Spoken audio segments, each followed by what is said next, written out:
Efesios, el capítulo 2. La semana pasada vimos que Dios, a través de Pablo, describe nuestra condición o sin Cristo o antes de conocer a Cristo. En este pasaje vemos que la Biblia dice que estábamos muertos en el pecado. Hemos visto que esta palabra significa que estábamos lejos de Dios, sin comunicación con Dios. ¿En qué sentido? No podíamos esperar el cielo porque estábamos lejos de Dios, muertos en el pecado. También en otros pasajes la Biblia dice que estábamos enfermos, cegados, y usa varias descripciones para explicar nuestra condición. Y vemos que, como dice Efesios capítulo 2, Dios en su gran amor, viendo nuestra condición, estando lejos de Dios, muertos en el pecado, vimos que hay dos palabras muy lindas en el capítulo 2, versículo 4. Cuando dice aquí Pablo, pero Dios. ¿Dónde estaríamos si no por Dios y por su gracia? Pero Dios, cuya misericordia es abundante, por el gran amor que nos amó, nos dio vida junto con Cristo. Aun cuando estábamos muertos en nuestros pecados, la gracia de Dios los ha salvado. Y también junto con Él nos resucitó y asimismo nos sentó al lado de Cristo Jesús en lugares celestiales. Y ahora, no es la mejor ilustración tal vez, pero yo recuerdo cuando yo era niño, mi mamá escuchaba una canción que decía, dejé mi corazón en San Francisco. Que quiere decir que el cantante, no importa dónde se encontraba, siempre pensaba en San Francisco. Y recordando esa canción, cuando vienen mis paisanos aquí y les invito anticuchos, siempre les digo que tienen que dejar un pedacito en su plato para que puedan decir que dejaron un pedacito de su corazón en el Perú. ¿No? ¿A dónde voy con eso? Lo que pasa es que cuando uno realmente conoce a Cristo, cuando ha experimentado de su gran amor, de su gracia, aunque estemos en este mundo, nuestro corazón ya no está aquí, ¿no? Siempre pensamos que tenemos un destino diferente. Y el cristiano que piensa más en este mundo, que piensa en el cielo, realmente es un cristiano mundano. En algunas iglesias enseñan que el cristiano mundano es el que se viste como mundo, la mujer que pinta la fachada, o sea, el rostro, que es una mujer mundana, que no usa falda larga, el hombre que tiene, ¡oh, qué horror!, un tatuaje, es mundano. Pero la Biblia dice que realmente la idea de una persona mundana no tiene que ver tanto con la forma que se viste, sino tiene que ver con dónde está su corazón. El que tiene su corazón en este mundo es mundano. En cambio, el que realmente conoce a Cristo y ama a Cristo, ¿dónde está su corazón? Con Cristo. Esa es la diferencia. El que piensa en el futuro. Y cuando leemos un versículo así que dice, y también junto con Él nos resucitó. Y así mismo nos sentó al lado de Cristo Jesús en los lugares celestiales. Qué precioso, ¿no? Estoy con Cristo. Tal vez físicamente todavía no, pero mi corazón está ahí. Y cuando Dios dice que algo es así, es así. Es cuestión de tiempo, nada más. Y Dios nos salvó, Dios nos ministró, Dios nos llamó. Todo lo que hemos visto en el capítulo 1, ¿con qué fin? El versículo 7 lo dice. Para mostrar en los tiempos venideros las abundantes riquezas de su gracia y su bondad para con nosotros en Cristo Jesús. Creo que Pablo tiene la ventaja aquí porque tuvo una visión en la cual Dios lo llevó al cielo. Vio cosas que jamás hemos visto. Entendió cosas que tal vez no entendemos. Pero confiamos en lo que él dice. Yo creo que una cosa que vemos aquí que es muy importante es que Dios, en una forma, con un motivo de amor, queriendo glorificar su nombre también, dice que cuando lleguemos al cielo, y tal vez para toda la eternidad, vamos a glorificar al Señor viendo lo que Dios ha hecho. Y no solo nosotros, sino los ángeles, los querubines, los serafines también, al ver lo que Dios ha hecho en nuestras vidas y cómo Dios ha obrado, van a glorificar a Cristo. Qué hermoso será escuchar testimonios. Y los ángeles, al ver cómo Dios nos ha cambiado, ¡wow! Porque cuando yo escucho los testimonios de ustedes, como muchas veces digo, ustedes vienen aquí y piensan, esa gente es linda, esa gente es buena, pero si tú conocieras cómo han sido algunos aquí antes, vendrías sin cartera. O si no, con tu cartera así, ¿no? Como hemos mencionado muchas veces, ¿no? Y peor todavía cuando Dios revela lo que hemos tenido en nuestro corazón. Tal vez la persona más recta ha sido la persona más fea. porque andaba juzgando a todos, ¿no? Y los ángeles ven los cambios que Dios hace. Yo personalmente creo que cuando lleguemos al cielo, vamos a pasar tal vez 20,000 años, por decir, compartiendo testimonios, escuchando. Y todo, aleluya, mira lo que Dios ha hecho. Yo no sé, es mi idea, pero es cierto que vamos a recibir y experimentar en el cielo las riquezas de su gracia y su bondad. Si tú piensas que la gracia se trata de la salvación y nada más, estás muy equivocado. El trono de Dios es un trono de justicia y rectitud. Amén. ¿Cuántos dicen amén? No, están equivocados. O están dormidos o tienen que estudiar bien su Biblia. El trono de Dios no es un trono de justicia y rectitud. Para los que somos cristianos, su trono es un trono de gracia. Entonces, al estar en el cielo, todavía vamos a recibir de la gracia de Dios, vivir en la gracia de Dios y ver a un Dios bondadoso para con nosotros, los que somos sus hijos. Y ahora, si ustedes pensaron que está hablando de la gente que no conoce a Cristo, su trono de Dios para ellos es un trono de justicia. Eso sí. Me gusta porque en el versículo 8 dice, ciertamente la gracia de Dios los ha salvado. La gracia es recibir de Dios un obsequio, algo que tú no mereces. No es por ser buena persona que tú puedes conocer a Cristo. Pero salvado. ¿Salvado de qué? Bueno, en la Biblia, en el Evangelio según Mateo, el capítulo 8, vemos que hablando de Cristo dice, luego subió a la barca y sus discípulos lo siguieron. En esto se levantó en el lago una tempestad tan grande que las olas cubrían la barca, pero Cristo dormía.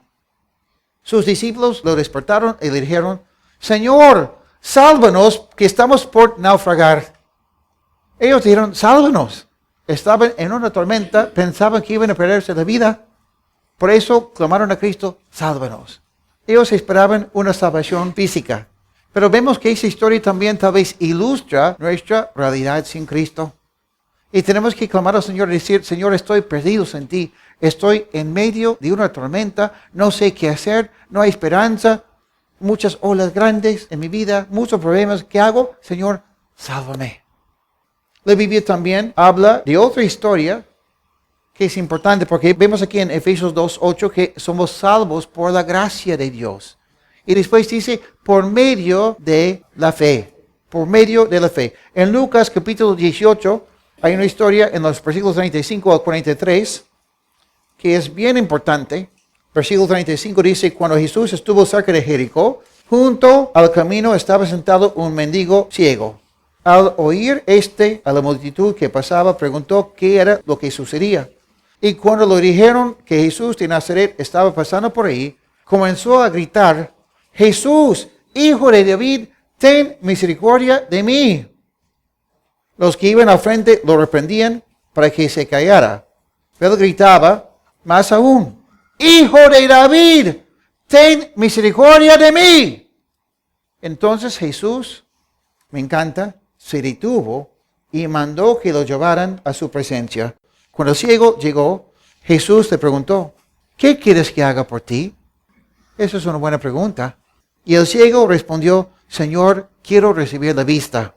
Jesús le dijo, ya la has recibido, tu fe te ha sanado. Y al instante, el ciego pudo ver y comenzó a seguir a Jesús mientras glorificaba a Dios. Y al ver todo el pueblo lo sucedido, también alababa a Dios. Ese ciego consiguió la vista por la fe. Bueno, en Efesios capítulo 2, versículo 8 dice que somos salvos por la gracia por medio de la fe. Y eso es don de Dios. Podemos decir que la gracia es la parte que le corresponde a Dios. Dios nos ofrece un regalo. No tenemos que pagar nada. Dios dice, mira, ustedes están mal, están en pecado, no hay esperanza sino por ti, pero yo te doy la vida eterna. Te doy esa oportunidad de estar conmigo.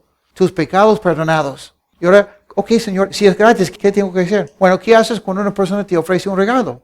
Extiendes tus manos y dices, lo recibo, muchas gracias. En el mismo sentido, la fe es como nuestras manos. Extendemos nuestras manos y decimos, Señor, lo recibo. La gracia es la parte que le corresponde a Dios. La fe me corresponde a mí. Ay, pero Brian, aguanta.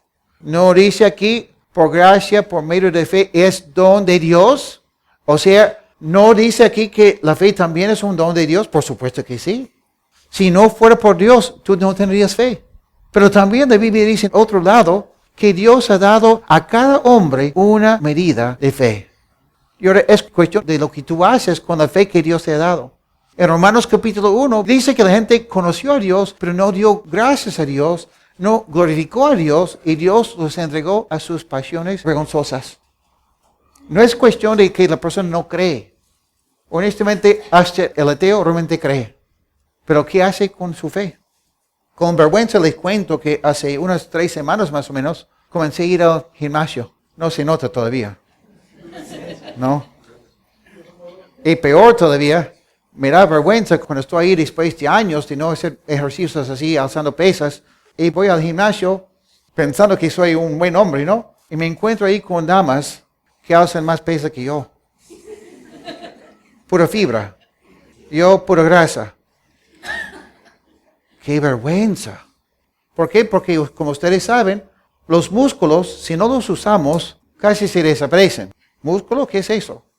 Bueno, la fe, como siempre explicamos, es como un músculo. Si lo usas, va creciendo y llegas a ser más fuerte. Pero si no usas la fe que Dios te ha dado, ¿qué pasa con tu fe? Y eso es realmente algo importante para nosotros como hombres. Porque ¿cuántos hombres conozco yo que en sus familias las esposas son las que tienen más fe? Y no da vergüenza al hombre, al esposo. ¿Cómo sería esposo si tu esposa fuera más fuerte que tú? Qué vergüenza, ¿no? Pero en cuanto al mundo espiritual, mi esposa es la fuerte, yo soy el... No, ¿no te da vergüenza eso? Hombres, hay que comenzar a hacer nuestros ejercicios espirituales. El hombre es cabeza, el hombre tiene que liderar, el hombre tiene que ser el que está tomando pasos de fe, que está creciendo. Es don de Dios, pero te corresponde a ti también. Versículo 9 dice, ni es resultado de las obras para que nadie se vanaglorie. Me encanta eso porque qué bueno que no es cuestión de obras. No es que tú vas a conseguir la salvación, vas a estar bien con Dios porque tú ayudas a la viejita a cruzar la pista. No es porque das plata a la iglesia, no es porque tú haces esto o lo otro, sino es por gracia, por medio de la fe. Y qué bueno porque si fuera lo contrario, por obras, algunos dirían, no soy capaz, no puedo. Y otros que sí lo pueden, ¿cómo terminarían ellos? Mírame, yo soy fiel. Sí, hace años estoy bien con Dios, estoy sirviendo al Señor. Oye, ¿cuántos han dejado la fe? ¿Cuántos no están bien? Pero yo sí. Y por eso es lo que Dios no quiere. Porque no es bueno para nosotros. Eso hace separaciones entre nosotros, divisiones entre nosotros. Y Cristo no termina siendo glorificado. Y ahora, seguramente los efesios, y tal vez algunos de ustedes están diciendo, ok, estábamos muertos en el pecado. Cristo por su gracia nos salvó. Y es por la fe, no es por obras. Y ahora, ¿qué hacemos? ¿Nos quedamos con los brazos cruzados? ¿Qué será de mi vida? Por eso el versículo 10 es tan importante. Dice aquí, nosotros somos hechura suya. O sea, literalmente somos su poema de Dios. Y dice, nosotros somos. No dice Pablo, yo soy, sino nosotros somos hechura suya. Somos su poema, somos su cuadro, ¿no? Somos su obra de arte, esta idea. ¿Tú te ves así, como cristiano? ¿Como su obra de arte de Dios? La Biblia dice que eres así. Es muy importante ver cómo Dios nos ve. Y ahora, me encanta lo que dice Pablo aquí, porque yo recuerdo cuando yo era una persona que no creía en Dios, cuántas veces pensé en quitarme la vida, porque pensé que mi vida no tenía valor. Cuántas veces me quedaba deprimido. Pero cuando comencé a entender que yo era una obra de arte de Dios, pero Brian, no me veo así. Mírame, ¿has visto mi condición? ¿En qué estoy? Lo que pasa es que tenemos que entender que es un proceso. Siendo cristianos, es un proceso. ¿En qué sentido? Un buen pintor puede comprar un lienzo. ¿Y cuánto cuesta el lienzo? Poco. Pero ¿qué pasa? Cuando termina su cuadro, si es un pintor reconocido, ¿a cuánto vende esa pintura? Pero tiene que pasar por ese proceso, ¿no? Esos pintores famosos, me gustan los holandeses, por ejemplo. Su lienzo que costó tan poco y ahora sus pinturas cuestan millones de dólares a veces. Me gusta también porque cuando fuimos, Betty y yo, a los Estados Unidos el año pasado, a la conferencia de pastores, ahí estaba un pastor que también es alfarero. Hizo una presentación bien linda, donde hizo una vasija delante de nosotros, explicando lo que dice la Biblia, porque la Biblia dice que Dios es el alfarero y que somos nosotros el barro. Y bien bonito, porque cuando ya tenía la vasija ya formada, aparentemente, dijo, ustedes piensan que la obra está ya terminada, ¿no? Porque se ve desde la parte exterior algo ya hecho.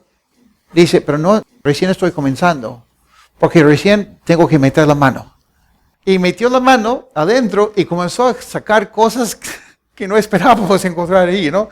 Cosas que no tenían nada que ver. Cosas feas. Y dijo, muchas veces lo que pasa con nosotros es que vemos un cristiano que aparentemente, externamente está bien, pero Dios recién está comenzando. Y tal vez en tu caso también, Dios te sacó de los problemas y pensabas que ya estabas bien con Dios y de repente comenzabas a ver cosas que ni siquiera habías visto en ti antes, en tu propia vida. Y pensabas, parece que estoy retrocediendo en vez de avanzando. Parece que estoy peor que antes. No, lo que pasa es que Dios recién está metiendo la mano y sacando cosas desde adentro que tú no sabías que existían en tu corazón, para que tú terminas bien. Otra cosa que explicó es que cuando había terminado la vasija, no parecía muy bien, porque estaba un poco mal. Y explicó que el alfarero lo hace así a propósito, porque sabe que cuando lo mete al horno, el mismo fuego, el mismo calor, lo va cambiando un poco, cambia la forma. Y dijo, con experiencia, yo sé que tiene que ser un poco así, porque en el horno se va arreglando. Es muy interesante, ¿no? Porque vemos en nuestras vidas eso también. Pensamos muchas veces que estamos muy bien. Ok, gracias Señor, porque ya sacaste las cosas desde adentro. Pero hay algunas cosas que no están bien todavía. ¿Y qué pasa cuando pensamos, ok, Dios, seguramente tú vas a obrar en esto, vas a cambiar esas cosas, yo voy a estar bien? ¿Qué pasa? Nos mete de frente al fuego, al horno. Uy, eso duele. Y pensamos a veces, ¿dónde está Dios? Dios dice que yo soy hechura suya. No me siento así. Es que Dios está completando ese proceso en nosotros. Nos está preparando.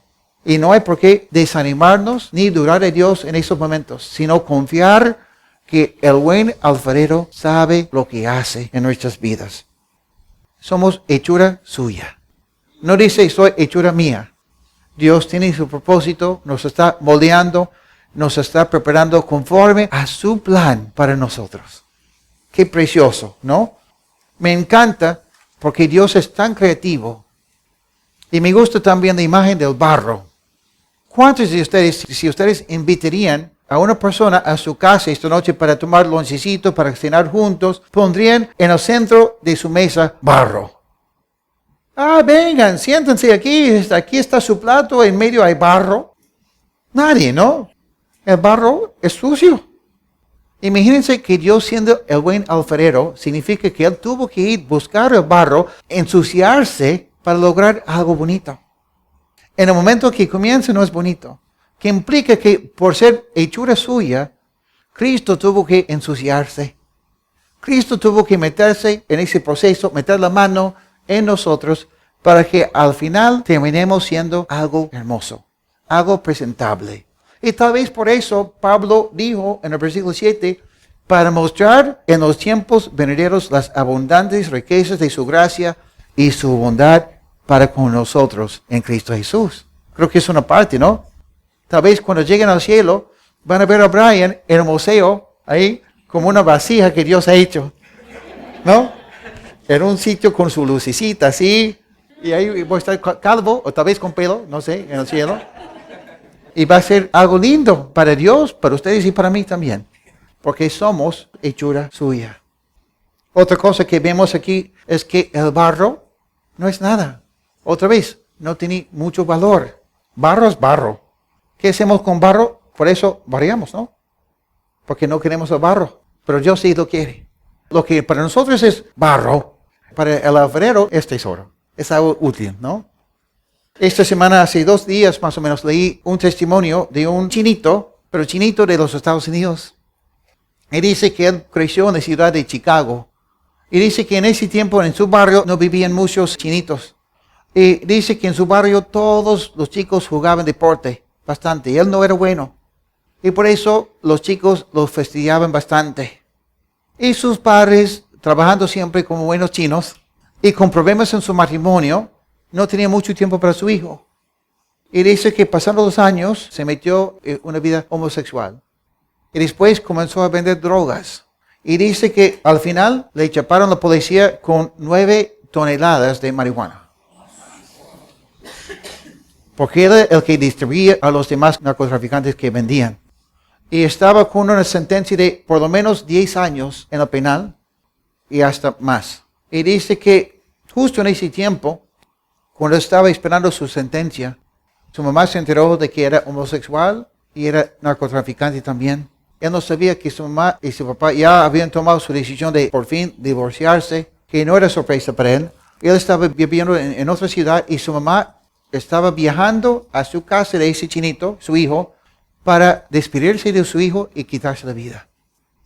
Y en camino, una persona le entregó un folletito cristiano, un folletito evangelístico. Y en camino a la casa de su hijo para quitarse la vida, después de despedirse de su hijo, entregó su vida a Cristo. Por un folletito.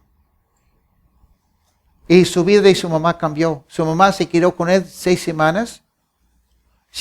Conoció ella a una mujer cristiana que comenzó a discipularle ahí en su ciudad. Y dice que vio que su mamá cambió un montón en 6 semanas nada más. Después volvió a Chicago y en vez de divorciarse, Dios comenzó a obrar en el matrimonio de sus papás. Y en ese lapso de tiempo él terminó en el penal. Y dice que cuando vio a sus papás y recibía cartas de ellos, notó la diferencia. Y se quedó pensando, ay, qué bueno que funciona para ellos, pero no es para mí porque yo soy gay. Eso no es para mí, pero qué bueno que funcione para ellos. Pero por un motivo, no sabía por qué, encontró en la cárcel una Biblia de los Geriones encima del tacho. Y comenzó a leer. Y decía, bueno, comprendo lo que Dios está diciendo. Yo creo que Jesucristo es Dios, pero yo soy homosexual. Yo no puedo cambiar eso. No quiero cambiar eso. Estoy contento siendo homosexual. Y fue al capellán del penal y le dijo, estoy leyendo la Biblia, confío que Jesucristo es Dios, pero yo soy homosexual. Y el capellán le dijo, no hay problema, porque Dios te acepta tal como eres y no tienes que cambiar. Eso no es pecado, no hay problema. Y le dio un libro que explicaba que no es así.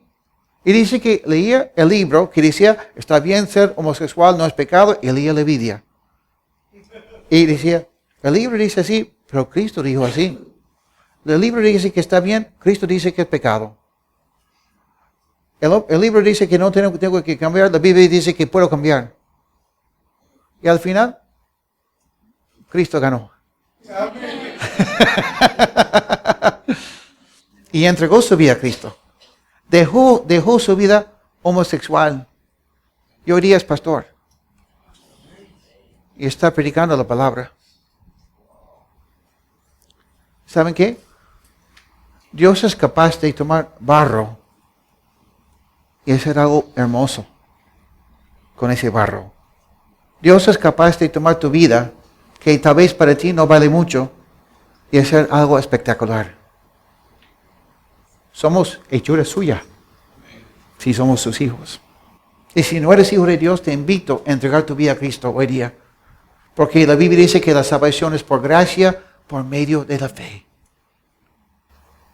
No es de nosotros, sino es don de Dios. Me gusta porque también aquí dice, versículo 10, hemos sido creados en Cristo Jesús. Otra vez hemos visto en Cristo. Hemos sido creados en Cristo Jesús. Mi identificación es que yo soy en Cristo. Estoy en Cristo porque Cristo me ama. Cristo es el que hace la obra. Y dice aquí, ¿para qué? Para realizar buenas obras. O sea, la salvación no es por obras. Pero cuando tú conoces a Cristo, las obras vienen como consecuencia. Tú quieres servir al Señor, ¿no? Y dice, las cuales, esas obras son las cuales que Dios preparó de antemano para que vivamos de acuerdo con ellas. Eso es precioso porque no sé qué opinan ustedes, pero yo no soy muy inteligente, menos creativo. Y si yo tendría que inventar las cosas que yo tendría que hacer para servir al Señor, hoy sería la cosa más confusa para mí. Sería terrible. Pero lo lindo es que Dios dice que Él ya tiene las obras preparadas para mí. Solo me corresponde a mí escuchar su voz y andar en ellas. O sea, Dios me dice, ok, Brian, vamos. Yo te guío. Y yo, ok, ¿a dónde vamos? Sígueme. Ok, muy bien. ¿A dónde vamos? Mira, ya estoy andando con Cristo. Ya estoy con Él. Estoy obrando porque Dios está obrando. Y cuando tú terminas ministrando, tomando esos pasos de fe, al final terminas diciendo, Dios está obrando. A través de mí. Por supuesto, en mí también. Depende de cada uno. Dios es muy creativo. Lo que Dios hace conmigo, no lo hace contigo, porque Dios es así. Espero que entiendan que ser pastor no es más espiritual que ser mecánico. No es más espiritual que trabajar en un banco, trabajar en una oficina. Creo que sí es más espiritual que ser abogado. No. Los abogados son famosos no porque mienten, ¿no? Pero la vida, toda la vida es espiritual. Lo que hago en mi trabajo, si lo hago sirviendo al Señor con ganas, eso le agrada a Cristo. ¿Se acuerdan que Cristo, cuando llegó al momento de su bautizo, tenía 30 años de edad y había trabajado como carpintero, no como pastor, no como profeta, ni siquiera como salvador del mundo, sino como carpintero? ¿Y qué dijo Dios? Y ahora en este momento va a comenzar su ministerio y Él va a ser agradable para mí. ¿Así dijo Dios en ese momento que se bautizó Cristo? No, dijo, este ya es mi hijo amado. Qué lindo, ¿no? Creo que Dios usa más a la gente muchas veces que trabaja en el mundo que me usa a mí. Porque ustedes están ahí con los que necesitan de Cristo bastante. No tienen que buscarlos, están en sus trabajos todos los días. En cambio, en mi caso, yo tengo que buscarles, ¿no? Pero es importante reconocer y recordar siempre que Dios ya tiene obras planeadas para mí. Ser sensible a su voz. Dejarle a Dios usar mi vida. Andar en esas obras que Dios tiene para mí. Amén. Y ahora, tal vez estás pensando en este momento, ok, está bien. Pero esta cosa de obrar, trabajar. En el mundo siempre escucho a trabajar. ¿No? Y ahora vengo a la iglesia y Brian dice a trabajar. No quería escuchar eso hoy día. Bueno, es cuestión de tener la perspectiva correcta. ¿En qué sentido? La Biblia dice que Dios creó al mundo en 6 días y después descansó. O sea, Dios trabajó 6 días así. Cristo, cuando estaba enfrentando a los fariseos porque había sanado a un hombre en el día de reposo, aquí dijo Cristo, mi Padre, hasta hoy está trabajando. Dios trabaja. Qué bueno, porque no les tenemos sino por Dios. ¿No? Dios trabaja. Y no es pecado trabajar. No, es lo contrario. La Biblia dice que el que no trabaja, que no come. Y ahora, trabajar no significa exactamente cobrar un sueldo. Si tú eres estudiante, tu trabajo es estudiar. Tal vez estás trabajando como yo en la obra del Señor. Como digo, hace 16 años que no trabajo, digo yo. En broma, ¿no? ¿En qué sentido? Hace 16 años que no cobro un sueldo. Vivo por fe, pero sí estoy trabajando. Ser útil, no sentarnos ahí con los brazos cruzados y decir, bueno, Cristo vendrá en cualquier momento, mejor me espero. No, Dios tiene obras para nosotros, ¿no? Y otra cosa que es muy importante, fíjense en eso. Dios tomó 6 días para hacer este mundo. ¿Qué es lo que Dios ha tomado? ¿Cuánto tiempo ha tomado Dios para que tú seas hechura suya lista para obrar. Como hemos visto en el capítulo 1, primero tiene que elegirte. Después tiene que llamarte, tiene que predestinar las cosas, ordenar las cosas en tu vida. Tiene que adoptarte, tiene que aceptarte, justificarte, tiene que redimirte. Tantas cosas, ¿no? Que Dios ha hecho. Y además, estamos en proceso todavía, ¿no? Como personas y como iglesia.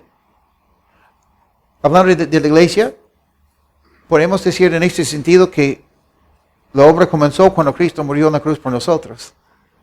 Después, el día de Pentecostés, Dios mandó al Espíritu Santo y la iglesia nace ese día.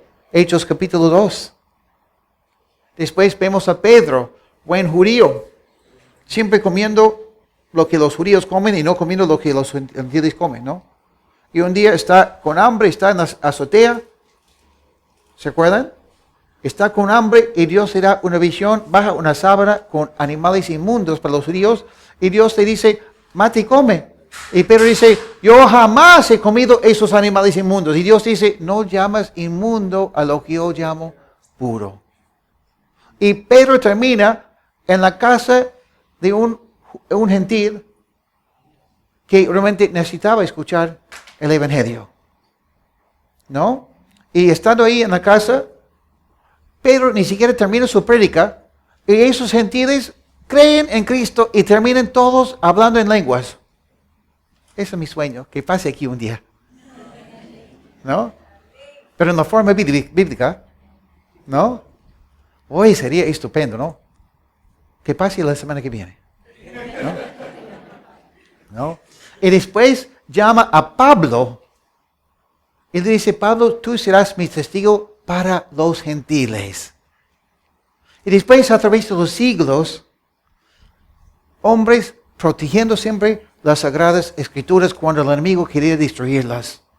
Y después enviando a los misioneros a través del mundo para predicar el Evangelio. Doy gracias a Dios por ese hombre paraguayo que fue el primer misionero al llegar al Perú. ¿Sabían eso? Tal vez algunos han pensado que el primer misionero que llegó al Perú ha sido un gringo. No. El primer misionero evangélico o cristiano que llegó al Perú ha sido un paraguayo que llegó al Callao y comenzó a predicar. Yo lo sé porque tengo un libro que se llama La historia de la evangelización del Perú. Es un libro muy interesante. ¿Ah? Doy gracias a Dios por ese paraguayo que llegó aquí.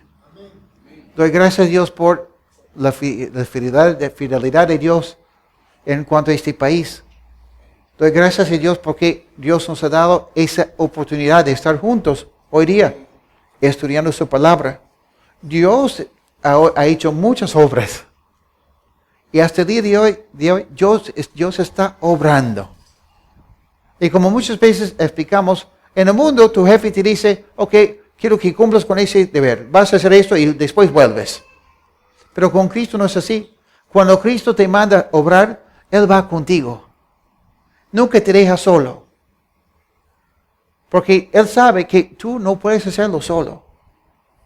Aparte de Cristo, nada podemos hacer. Que quiere decir que Cristo siempre va a estar a nuestro lado.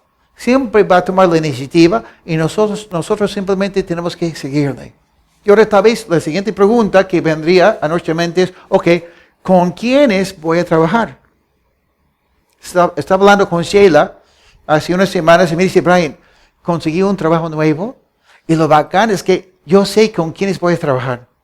Hay un pata ahí que es mi amigo y que es cristiano. Hay otro que ya lo conozco, ¿no? Y contenta ella porque ya conocía a la gente con quien iba a trabajar. Eso es una ventaja, ¿no? Y ahora, ok, Brian, Dios tiene obras planeadas para mí. ¿Con quién? Mejor, a mí me gusta trabajar solo.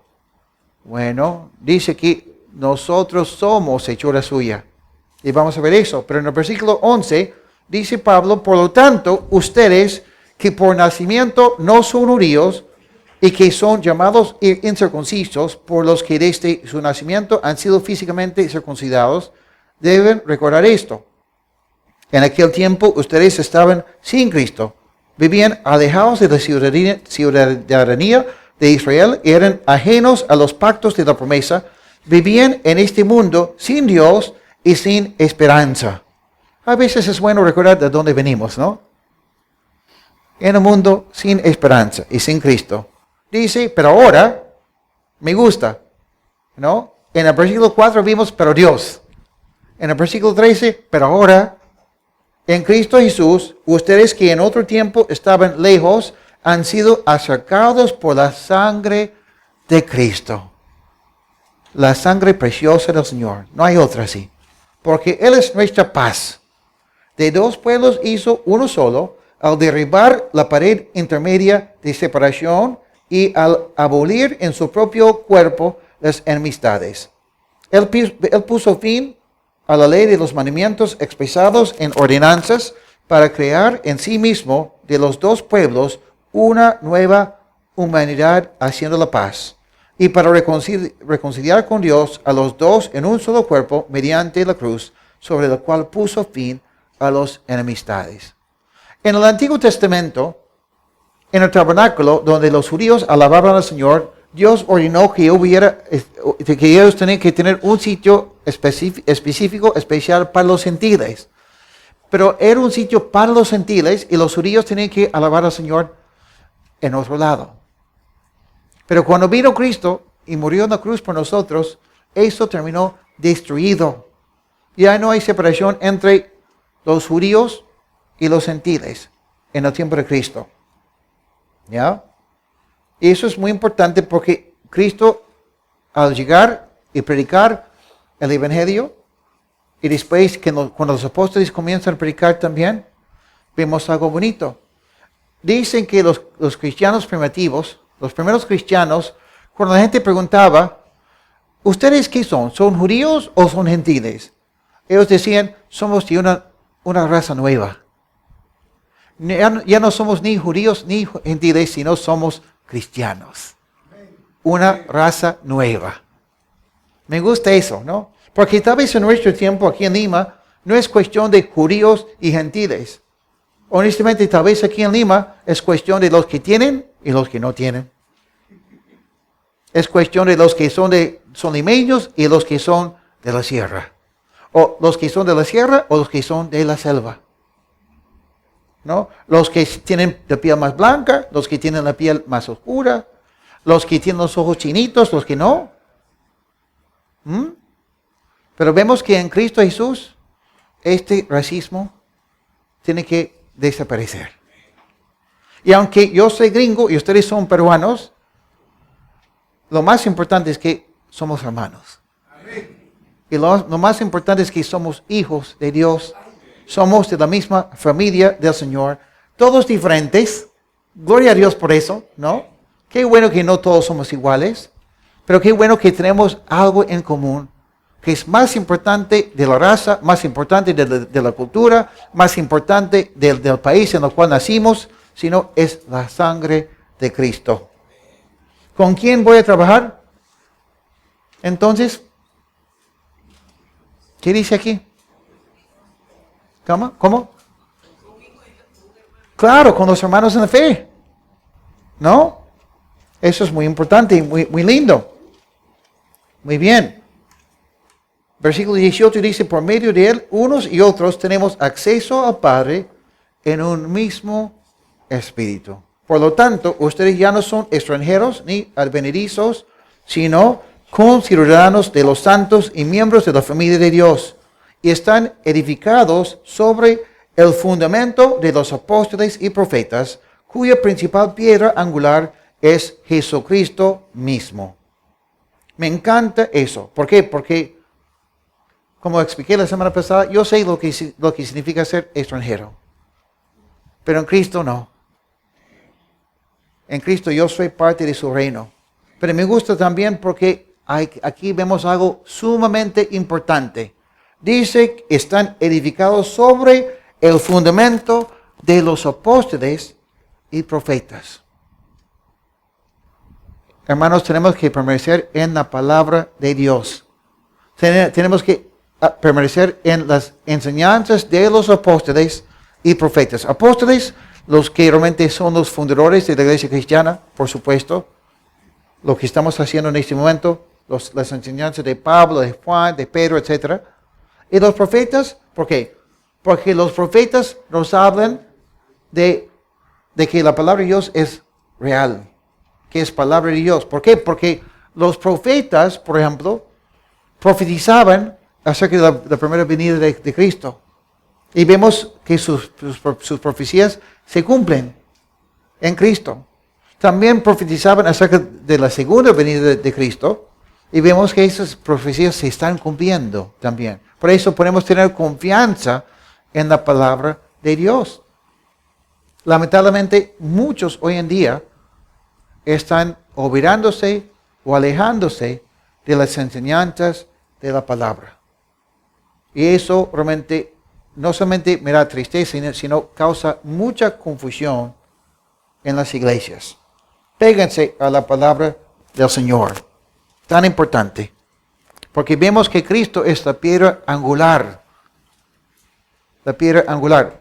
Si ustedes saben algo de construcción, la piedra angular, si está mal puesta, todo va a salir mal. Pero si la piedra angular está bien puesta, ya podemos construir bien. ¿No? ¿Dónde estudiamos ese mismo concepto en otro libro? Primero de Pedro, muy bien. Que dice que Él es la piedra angular y somos las piedras vivas. ¿No? Cada piedra colocada en su sitio, porque como dice aquí, al final dice en Cristo, todo el edificio bien coordinado, o sea, Dios es un Dios de orden, va creciendo para llegar a ser un templo santo en el Señor. Pablo en Corintios dice que mi cuerpo es templo del Señor. Tengo que cuidarlo. No puedo hacer el sexo con cualquier persona porque mi cuerpo es templo del Señor. Y habla de muchas cosas, ¿no? Pero aquí vemos que dice que somos el templo. ¿En qué sentido? Yo soy una piedra, tú eres otra piedra y todos tenemos que estar en el lugar indicado. Y cada piedra tiene que ser una piedra adecuada porque si no, el edificio no está bien construido. Bueno, Cristo está construyendo ese templo santo, ¿no? Tenemos que vivir en santidad conforme a la palabra. Pero lo que me gusta es que Dios lo está haciendo, ¿no? Y aquí estamos edificados en unión con Él para que ahí habite Dios en el Espíritu. Dios quiere que su presencia a través de su Espíritu Santo se manifiesta aquí. Entre nosotros como iglesia. Entre nosotros como cristianos. ¿Por qué? Porque aunque es cierto que Cristo murió por todo el mundo, me van a entender, espero que sí, porque no es tan correcto decir eso, pero me entiendan, ¿no? Aunque es cierto que Cristo murió por todo el mundo, es más cierto decir que Cristo murió por su iglesia. Y Dios ama a su iglesia, ¿no? Que es muy lindo. Hace unos días también leí un artículo escrito por un autor cristiano muy conocido, donde ese autor dice, honestamente, voy a la iglesia muy poco, no me gusta. No me gusta estar con los cristianos. Y me quedé pensando, qué bueno que Cristo no tiene esa actitud. ¿No? Qué bueno que Cristo quiere estar con su iglesia. Qué bueno que Cristo ama a su iglesia. ¿No? Es Satanás que quiere alejarnos de la iglesia del Señor. Es Satanás que quiere desanimarnos en cuanto a las cosas de Dios. Pero no es la actitud de Dios. La actitud de Dios es otra. Dio su vida por su iglesia. Dio su vida por ti y por mí. Y cuando nos ve como algo precioso. A pesar de nuestros problemas. ¿No? Y vamos creciendo juntos. Amén. ¿Cómo puedo decir que amo a Dios a quien no ve, a quien no veo, si no amo a los hermanos a quienes sí los veo? ¿No? Qué importante es eso. El amor de Dios manifestado a través de la iglesia.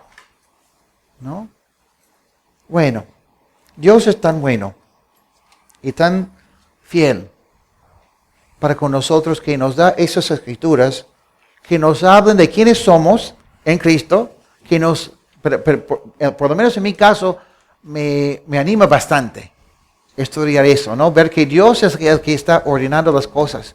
Dios es el que está cumpliendo con su plan y su plan de salvación. Y al final, hoy día van a venir los músicos, pero yo les pido a los que no conocen a Cristo, tomar su decisión, entregar sus vidas al Señor.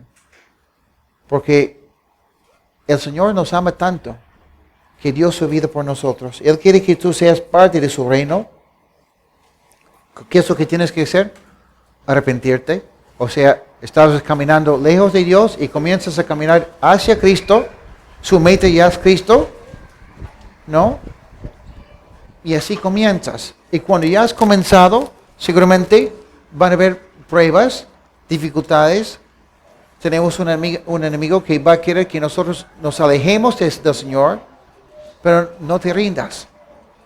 Cuando te caes, te levantas y vas siguiendo adelante con el Señor. ¿Ok? Muy bien. ¿Quieren adorar al Señor? Ok, póngase de pie. Vamos a orar. Gracias, Señor, por lo que hemos visto en tu palabra hoy día.